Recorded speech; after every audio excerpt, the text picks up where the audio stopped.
ఈ యాత్ర జీవితంలో అంటే మనం పయనంలో మన రోజు వెళ్ళి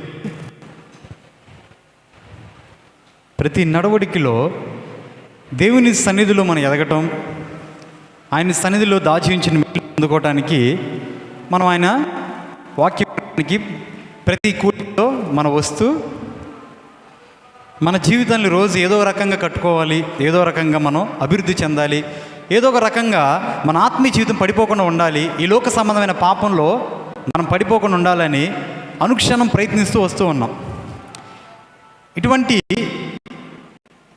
ఈ యాత్రలో కానీ ఈ పయనంలో కానీ మనం ఎన్నో విధమైన అడ్డంకులు, ఎన్నో విధమైన తడుబాట్లు, సమస్యలు, బలహీనతలు, అనారోగ్యతలు, వీటన్నిటి ద్వారా కొన్ని విషయాల్లో దేవుని సన్నిధిలో మనం ఆత్మానుసారంగా విశ్వాసంగా ఉండలేక